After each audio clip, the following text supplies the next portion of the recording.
Hello, everyone. This is Jackie Martin again with A Matter of Motivation, and we're here with another pop-up positivity moment. I'm so excited to have you here. This is Carrie Hamilton. She's actually with Northside. She's and I have to just share your cool little email as apothecary because you're a pharmacist, and at Northside, you specialize in geriatrics, right? I do, yes. Oh, I have been through so much lately. I want you first to start out just telling everybody a little bit more about you. Okay. Hi, everybody. My name is Carrie Hamilton, and I am a geriatric clinical pharmacist at Northside Hospital, Forsyth. I have been a pharmacist for 20 years. Unbelievably, it goes by so fast. A little bit more about me. I actually grew up in Annapolis, Maryland, which is still my heart. I used to race sailboats. I miss that terribly, but life changes.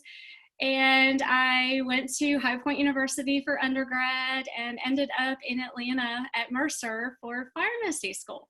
Was ready to pack up and go back home, but met my husband and ended up staying here. We have one daughter, Clara. She is a rising sophomore at Forsyth Central. That again is hard to believe. We have a wonderful dog, Turner, who is 4, and we have a kitten that we adopted over, as so many people did during quarantine. So he's growing. He's been really fun to have, and in the community, one of my loves is serving our community. I have such a passion. I was honored to go through Leadership Forsyth a few years ago. I have served at Ball Ridge Lodge, and I do things actually at the hospital for our students. Miss Jackie has been a part of that with our Healthcare Explorer program, which we're so sad that we probably won't be doing that with all the COVID things, but hopefully to get back on another year. And then one of my current loves I've been real involved in, and we still haven't fully established, but we do have our 501c3, is the Forsyth Community Clinic, which will be a free clinic for anyone that is 18 to 65 that does not have insurance. We plan to focus on basic primary care, and we will also be doing dentistry as well as mental health. And we know that these are big needs in our community. So more to come on that. I'm so excited about that. Is this a little seed that was planted in my heart after I went on 2 medical missions in the last 10 years. Really we need that at home. And that is where our ministry field is here as much as it is overseas. Carrie, that is amazing. I want to talk a little bit more about that in just a minute, but you, while so many others have been binge watching TV and staying at home, which is hard enough sometimes, to stay at home and making all the changes in that way, you working right there at the hospital have been forging ahead and in doing even more. Tell us sort of how that whole experience, if you were a year down the road looking back on all this and everything that you've been doing and so busy, what's it been like? Oh my goodness, it is probably my 20 years of health. Well, actually, I've been a pharmacist for 20, but probably been actually in healthcare for 26 years. It is definitely, I think, the hardest thing I've ever done in my life from a challenging standpoint. Part of it is we just don't know, and still there's a lot of unknowns. And that people ask me that all the time. And a lot of it we still don't know. And every day things are changing. What was not right last week is right this week, and it could change again. So initially, those first weeks at the hospital were so tough for our whole team. And our whole healthcare team, and not only at Northside, but throughout the country, all of our brothers and sisters in this healthcare, they are absolutely amazing. And they're such an inspiration. And I think that's why all of us continue to go back. First of all, it's a ministry field when you're in healthcare. You do this selflessly, and it's not even a career, it's not a job, it's just it's a ministry, it's a passion. So going there, although at times, yes, was a little bit scary, you don't really think about that when you go there. You just put your mask on and you protect yourself as much as you can, and you just do what you are supposed to do, and that's taking care of patients.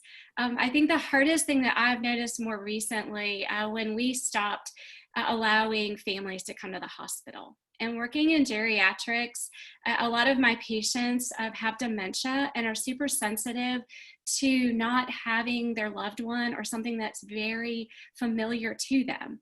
And that has been probably the hardest thing. It really breaks my heart. But my nurses, I'm so blessed. I'm integrated on a medical floor at Northside. I'm on the geriatric unit. So that's a neat thing about Northside Forsyth is we have a pharmacist on every single medical unit. And we are integrated interdisciplinary. So the decisions, I have nurses and physicians and respiratory therapists and anybody else you can imagine that pop in my office from time to time to ask for questions or help with patients. And it is probably one of my greatest honors when I am asked to give my input as a pharmacist, because we all play a role in this care. So the more that we play as an interdisciplinary team, the outcomes for our patients can be amazing. But I think that has been there's been so many hard things that have happened in healthcare during the last few months, but I have seen some amazing, almost surprising things that you couldn't even dream up that people have done. And even at Northside, just the care we've had when unfortunately patients have passed, they've passed surrounded by loving nurses and healthcare providers because their families couldn't be there.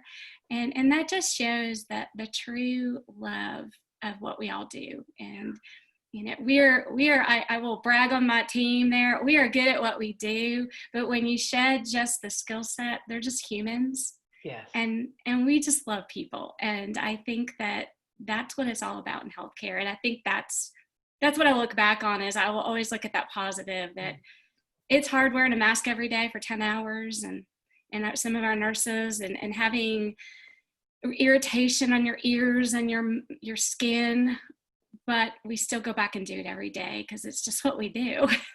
Well, that's part of what I was just thinking about.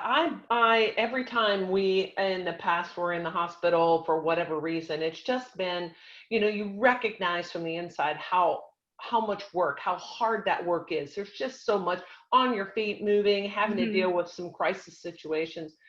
And what you just explained about how they've been coming together during this crisis, tell me just a little bit more about how it is now you just have the most infectious smile ever. And so with a mask on,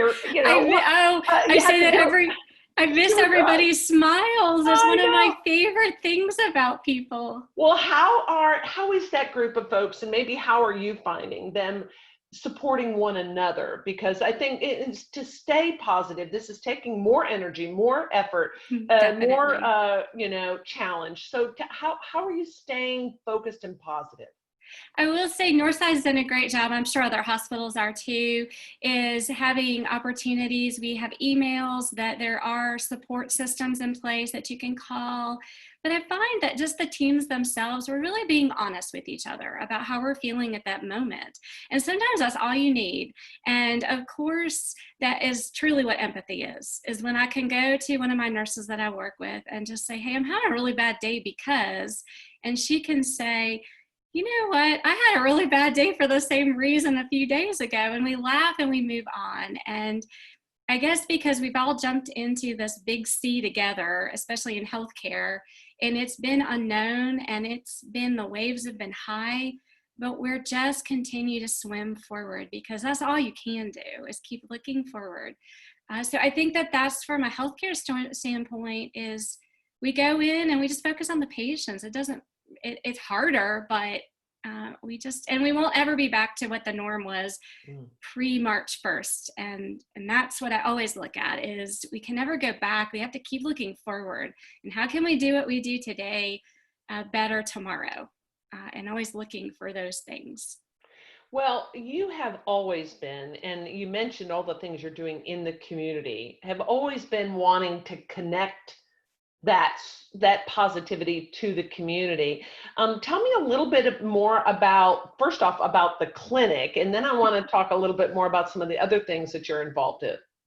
So the clinic is kind of a dream of mine. I went to Haiti on a medical mission right after the earthquake. I think that was 11 years ago now.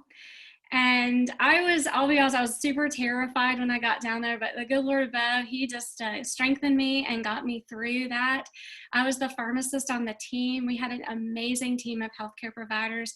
We saw almost 1,500 patients in 5 days there. And to go and see truly what I took home from that was we all, no matter where we live in this world, the only thing that truly defines us is the circumstances that we're born into. At the time, my daughter was 4, and I ended up playing with this little 4-year-old girl in our clinic, and she's precious. And that's when it hit me that this little girl wants to play just the same way my daughter was at that time. And so when I came back, it was just planted in my heart that there was a need in Forsyth County. However, it really wasn't the time at that point. I was still a little bit young in my profession, in my connections in the community. And so looking back, as you say, I can see all the little dots that were connected, being involved at Baldridge Lodge and then working on the strategic planning team for that. And then doing leadership for Forsyth and being with Joni Smith from the place. And those connections were amazing. And because of that, then there was all of a sudden with Joni one day on the bus on Leadership Forsyth, so much happens on that bus, we said, this is what we need. And all of a sudden, things started to connect. And it's been a very slow process, but that is because we've been very measured and we don't want to miss anything by the time we truly open. So we do have our 501c3, we have our certificate to raise money, and we were about on the cusp to do that. Unfortunately, COVID happened, but I do feel like now, I was talking to some of our board members, our community probably needs us more than ever. There are so many people that are in despair, have lost jobs, mental health, and truly, we want to connect, keep these patients out of the hospital inappropriately in accessing healthcare. So many people, because they don't have the resources, end up in the emergency room, and then they leave with this giant bill that they will never be able to pay. And it just breaks my heart. So we would rather keep them with chronic diseases healthy and empower them, and hoping that after they get healthier, they can we're going to be looking at wellness. That's truly our focus of the community. So we want to also help people if they have diabetes. And maybe you have WIC, how do you use your WIC to eat healthy? And working through that with the dietitian. We want to bring in yoga instructors to help us with any community member that wants to be a part of our clinic. We will find a place for you. You don't need to be in healthcare, because if we have someone who's a financial counselor, maybe they'd like to help some of our people. So that's really the focus. We want to also bring together all of the silos of nonprofits in Forsyth County. We don't want to duplicate anything. We know that there's a lot of amazing nonprofits in our community, and they're all doing amazing work. But how do we connect, for example, with the place? We don't need to duplicate food pantries, but maybe we can work with them to put together diabetic or high blood pressure sorts of low salt packaged food sources for them. So we can really we're already one of the healthier communities in Georgia, but let's get us even healthier. And also and we feel like overdoing that, we will end up empowering these patients and these people to go ahead and get better jobs, potentially get health insurance, and move on. So we've already partnered up with Todd Shiflett over at Georgia Highlands. He's actually on our team, and he's just such an amazing individual. So the team I wish they could all be here, because they are so amazing and they inspire me to work even harder. I love that. So that's what we're doing with the clinic. Well, okay, so let me ask you this, because that's a huge dream, and it sounds like you've had it for a decade now, and now it's starting to come to fruition. So let me ask you, if you were going to advise somebody else who has a big dream like that, just from a philosophical attitude, point of departure kind of advice, what would you give them if they wanted to make a dream like this come true in their thoughts? I think you just don't give up. Sometimes it's just not the right time. And I was finding the initial time out the gate trying to set this up. I approached our church and we had a great group of people. It came very clear to me after a few meetings that it was going to be a mountain that could not be surmounted at that time. We did not have all of the people and resources that we really needed. And then fast forwarding now, I guess it was about 8 years into after the dream, is then all of a sudden it was very clear that all of the right people could be pulled together. And it was incredible how approaching people and through prayer, everything was coming together, and I was having a lot of, yes, I would love to be a part of this. And then I knew in my heart of hearts that yes, this is the time, but I still had to be patient because there's a lot of things to be put together, which you know more than ever too, a nonprofit. And it's so we're still working through the dream, but we'll get there. We're hoping in the next we're delayed a bit. We're regrouping tonight actually, so we'll see. But more to come on that. Right now, our biggest need, if anybody out there listening, is going to be space for the clinic, and that is something that will be a humongous need, and we're just open to whatever on that. Well, so recognizing, what I'm hearing you say is recognizing that no may just mean no right now. Exactly. And so stick with it. Right? Yes. Yeah. And I then, agree and with then that I completely. be patient. Yes. Absolutely. And I hate to say I'm not a very patient person. My husband will tell you when I'm ready to do something, I am 150% in, but I have learned there are certain things in life that are way beyond you and your control. And it just takes time. You have to be patient for things to fall into place. Yeah. Well, okay, so you have, in addition to your incredibly infectious smile, you have a philosophy, and you mentioned it to me, and maybe you've used it recently even more than ever, about when you're feeling down, and you had mentioned it earlier about what kind of day to have. Can you share with people what that is? Sure. I think a lot of people have heard it because it's kind of been out there. It may even be cliche at this point, but I really think it resonates. It's a good day for a good day, which I truly think you make a choice when you get out of bed. And believe me, I've had my share of bad days, especially in the last few months where it just felt like the burden was more than I could take and I didn't have that strength. But every little step throughout the day is a choice. I can choose to choose joy and to find the good in that. And I tend to be I see the good in most everything, but I have my moments. So I do feel like, and I even have that posted in my office at work, it's a good day for a good day. And most days fully are good, but there may be moments that aren't. I love that. And sometimes we just need to be reminded that amidst what might be circumstances that aren't great, we still have a choice. Absolutely. So I am asking everybody this question because a friend of mine shared it with me about when we get into circumstances or when things are changing so rapidly, like they seem to be now.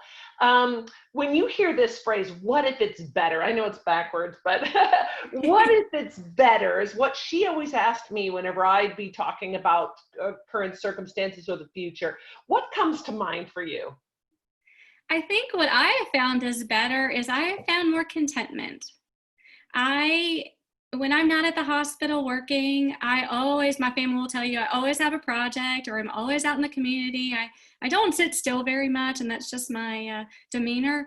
However, I have found that there are certain things in life that I'm more content about. I don't have to be at the grocery store having that control over every item that I go pick.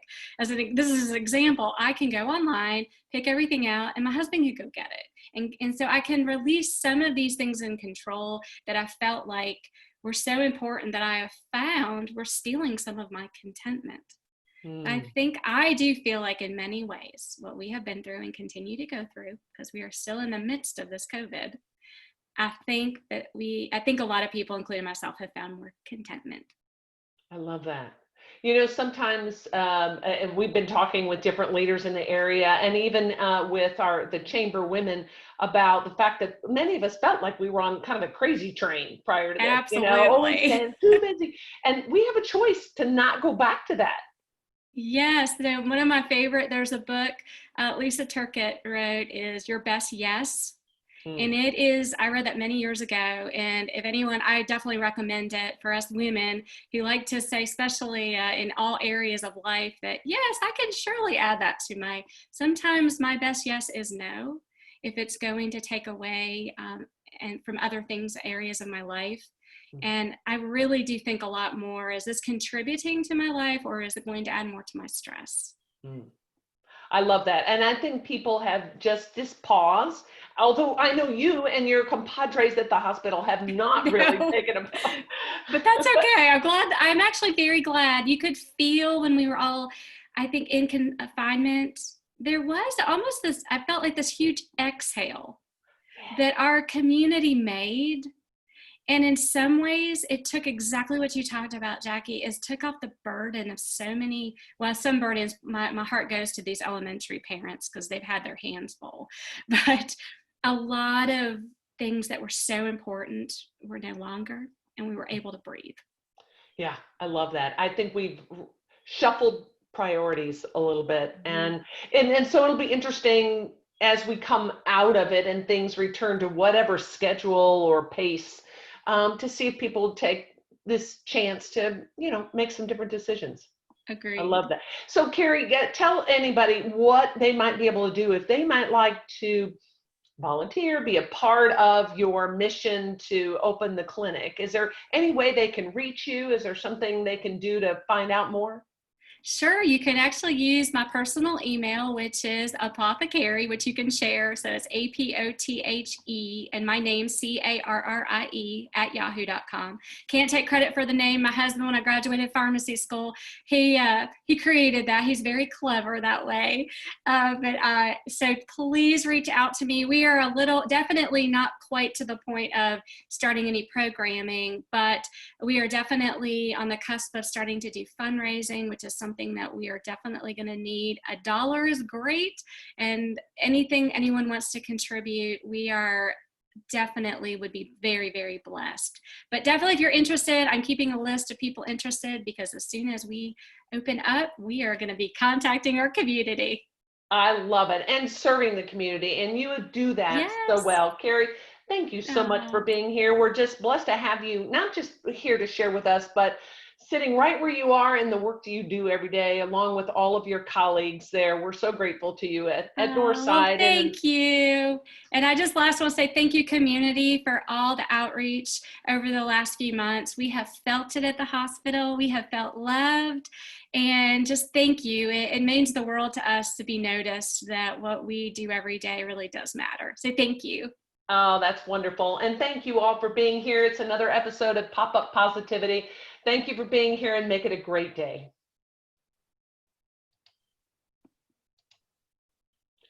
All right. Yay. Thank you, love.